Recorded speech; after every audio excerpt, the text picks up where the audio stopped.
So we have a new football game with 5:16 left. Santee to kick off. And this is a good one. Inside the 5. It's Malcolm Brown. Oh, what a great open field hit by Eric LeGrand, who is shaken up on the play.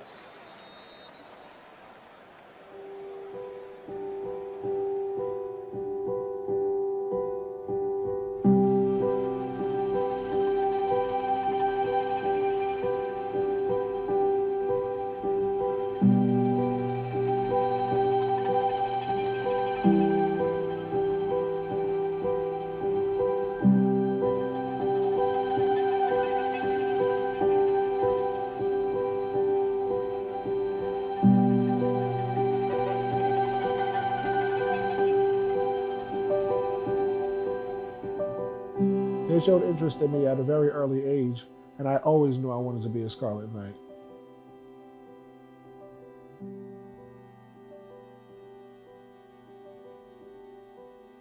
So I was a student athlete then, so I was in college when the accident happened. Laura, our writer, actually was at Rutgers as well.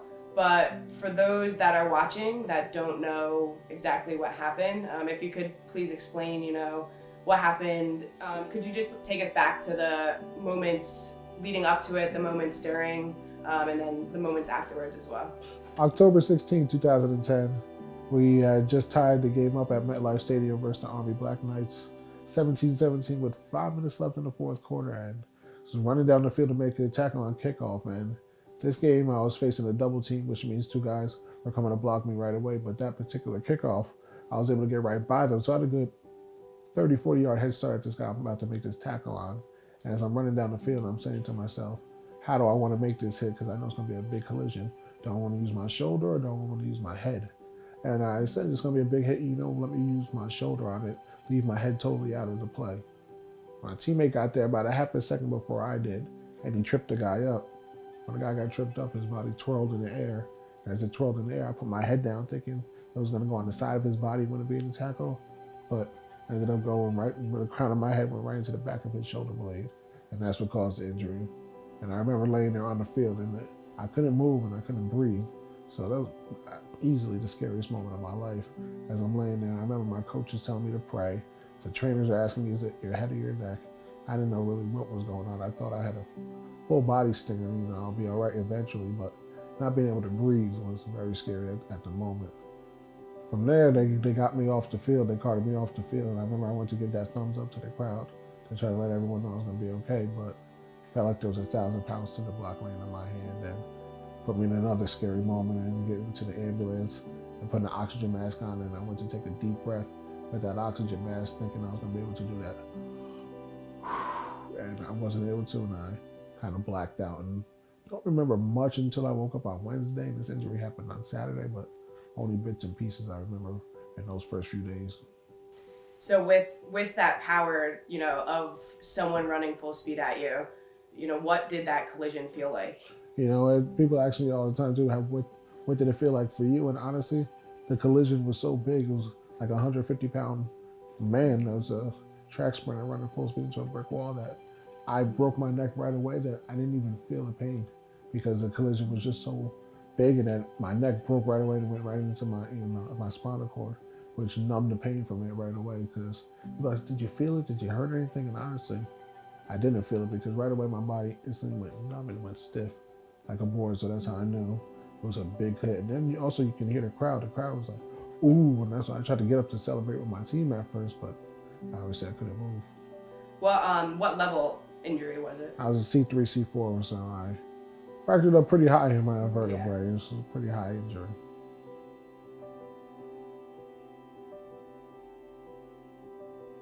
Despite everything that happened that day, I feel like for any college football athlete, their dream would be to make it to the NFL, and that's something that you were able to still do.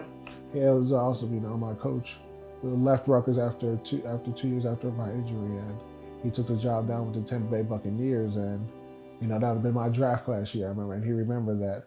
I remember he called me up, it was in the middle of May, just gave me a regular phone call asking how school was going, how's the family, things like that. And at the end of the phone call, he goes, I want to ask you something. I'm like, what do you mean?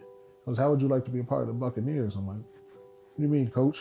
He goes, we want to sign you as our 90th man on the roster and have you come down and be a part of the Buccaneers organization. And I remember my heart dropped at the time, and I was just like, what do you mean, like, be a part of the team? He goes, like, to be a part of the team. I'm like, really, coach? Like, I can't even play it down in football, but you want me to be a part of the team? He goes, we want our team to be just like you, have the same mindset as you, and look at life the same way you do. And it's an honor for us, and we just would love for to make this dream from yours come true. And I was just like, yeah, coach, this is truly amazing. You know, this is incredible. For the next 2 years that he was there, I got to go down there 10 times. I got to meet the owners, meet the GM, like just like I was a regular player, and got to be a part of everything. And I got all the gear.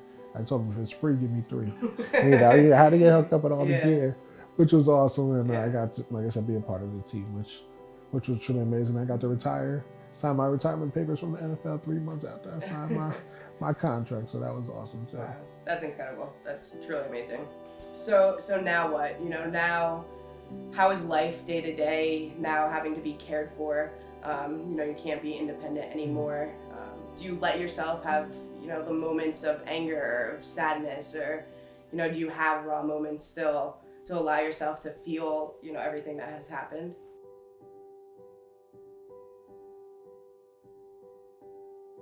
I would say in the beginning it was a lot harder, you know, having a big adjustment period. You know, go be from on the top of the world playing football in college to now having nurses taking care of you and having to rely on somebody to do everything for you. And in the beginning, I didn't trust everybody, you know. I trusted my mom and I trusted my family.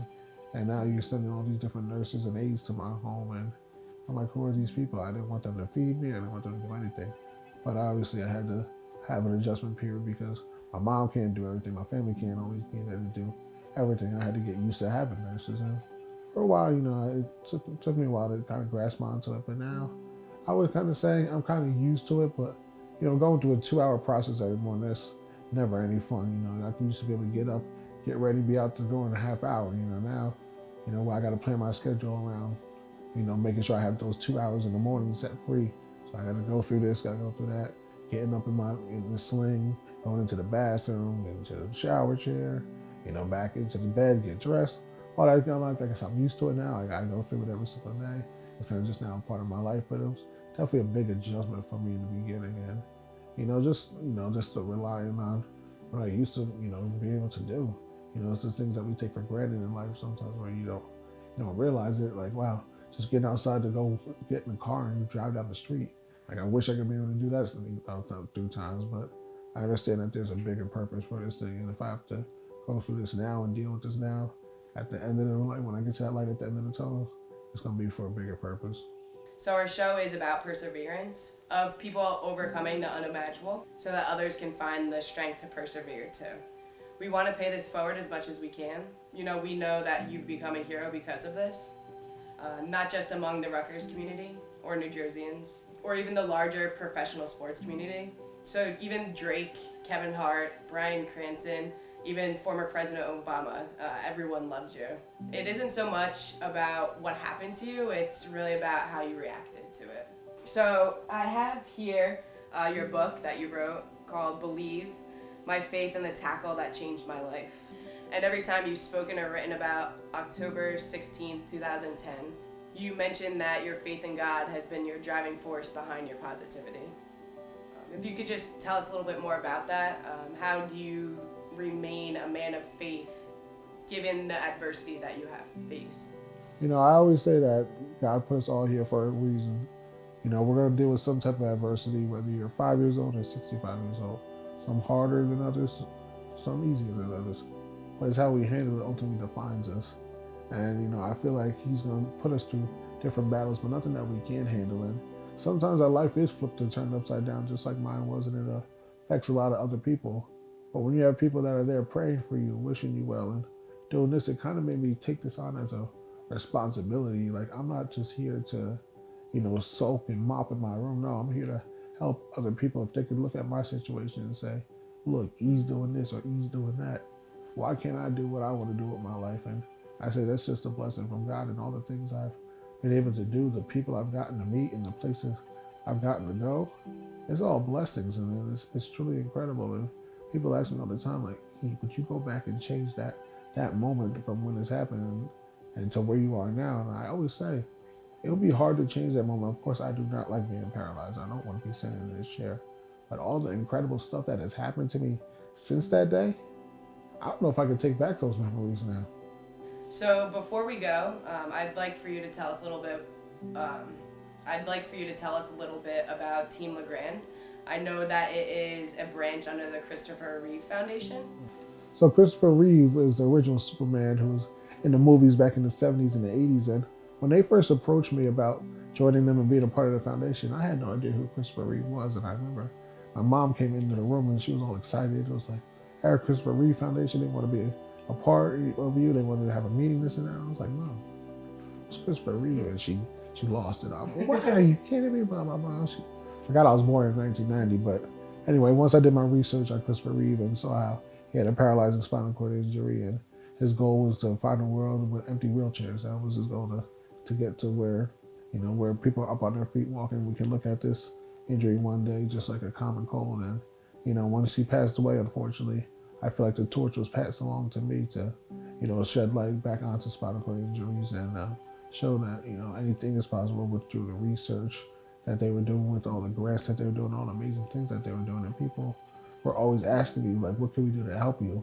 And I felt like, it was the perfect time in 2013 to form Team LeGrand or the Christopher Reeve Foundation. And now we've been able to raise over $1 million for spinal cord injury research. And it just gives other people hope that knowing that, look, he is trying to help us out in this situation. He's trying to raise money, raise awareness, do whatever he can so we can all have hope in one day that we will live in a world with empty wheelchairs. So Eric, on behalf of the whole entire For the Hayters crew, we were so excited to film this with you, to get to meet you. And we just want to thank you for taking the time out of your day to talk to us. To end this and wrap this up, I kind of just want to get some feedback from you. What advice could you give to someone maybe in your situation that is new, that doesn't have that positive outlook that you do? What can you tell them? What can you give them that someone else might not be able to? Yeah, if you have one person that's there for you, can really grow that relationship with them. I never thought I could sit there and talk with my aunt on the phone for 2 hours. Now it's normal. She's like one of my best friends, my sister, my brother-in-law, everyone. We're just so much closer together that this injury has brought us together, which is truly why I believe everything happens for a reason. But is that everyone comes from different walks of life, different backgrounds. So not everyone has that family. Could be just a friend. Could be a nurse. Could be a doctor. Lean on those relationships with those people. Have that conversation, because you never know where a conversation may take you.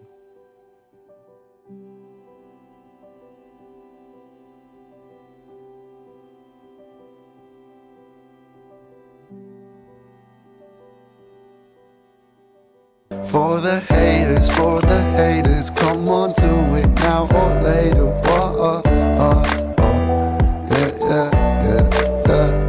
It don't matter what your name is, share your story, we'll be waiting.